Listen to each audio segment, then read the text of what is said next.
UP की सियासत का एक बड़ा चेहरा जिसने 2007 में उत्तर प्रदेश के विधानसभा चुनाव में बहुमत के साथ सरकार बनाई थी। बसपा जिस सोशल इंजीनियरिंग के सहारे सत्ता का सुख भोग चुकी है, वह सोशल इंजीनियरिंग का फार्मूला 2012 के बाद ऐसा पटरी से उतरा कि आज बसपा का अपना मूल वोटर तक जा चुका है। कोई भी चुनाव हो, बसपा की हालत पस्त ही दिखती है।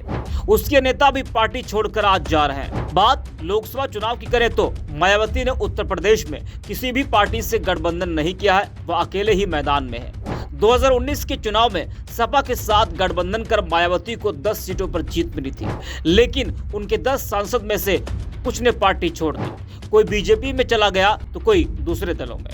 वही एक बार फिर मायावती को उनकी सांसद संगीता आजाद ने बड़ा झटका दिया है। जी हां, संगीता आजाद ने बसपा छोड़ भाजपा का दामन थाम लिया। बसपा सांसद संगीता आजाद के साथ ही उनके पति और पूर्व विधायक आजाद अरिमर्दन भी बीजेपी में शामिल हो गए। इस दौरान सुप्रीम कोर्ट की वकील सीमा कुशवाहा भी भाजपा में शामिल हो गई। हाल ही में संगीता आजाद की मुलाकात पीएम नरेंद्र मोदी से हुई थी। हालांकि तब संगीता ने कहा था कि यह मुलाकात अपने क्षेत्र में वंदे भारत ट्रेन की मांग को लेकर हुई थी, लेकिन खिचड़ी तो कुछ और ही पक रही थी। संगीता आजाद यूपी की लालगंज लोकसभा सीट से सांसद हैं और उन्होंने पिछले चुनाव में बीजेपी की नीलम सोनकर को हराया था।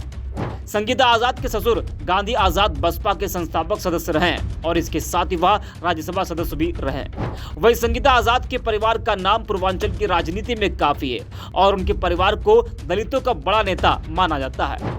बता दें कि इससे पहले बसपा सांसद रितेश पांडे भी मायावती का साथ छोड़कर बीजेपी में शामिल हो गए थे। वहीं गाजीपुर से बसपा सांसद अफजल अंसारी को भी समाजवादी पार्टी ने गाजीपुर से टिकट दे दिया है, मतलब अफजल अंसारी भी अब जा चुके हैं। वहीं बसपा ने अपने सांसद दानिश अली को पार्टी से निष्कासित कर दिया था। अब लोकसभा चुनाव से पहले इस तरह से नेताओं का टूटना मायावती के लिए बड़ा झटका है। वहीं मायावती ने अभी यूपी की कुछ सीटों पर अपने उम्मीदवारों के नाम का ऐलान कर दिया है और जल्दी पार्टी बाकी सीटों पर उम्मीदवारों के नाम का ऐलान करेगी।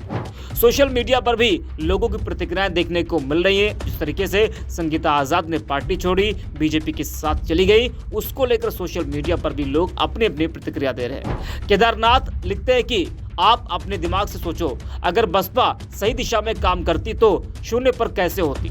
सारे अच्छे नेता भाग रहे हैं। लालगंज की बसपा सांसद संगीता आजाद और सुप्रीम कोर्ट की वकील सीमा समृद्धि कुशवाहा कल बीजेपी ज्वाइन कर ली। मायावती और उसके परिवार में नेतृत्व क्षमता नहीं है, चंद्रशेखर जी में है, उनके साथ लगे।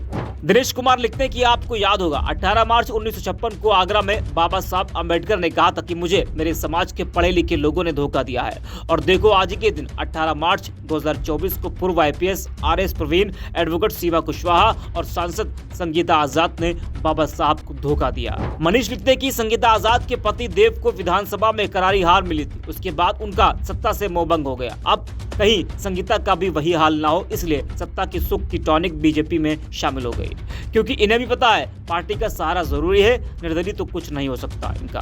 कलावती लिखती है कि बीएसपी में कौन सा कैडर पढ़ाया जा रहा है कि इसके नेता बसपा का कैडर पढ़ने के बाद भाजपा में चले जाते हैं। जुगल किशोर सहित कई बसपाई पहले ही भाजपा में शामिल हैं।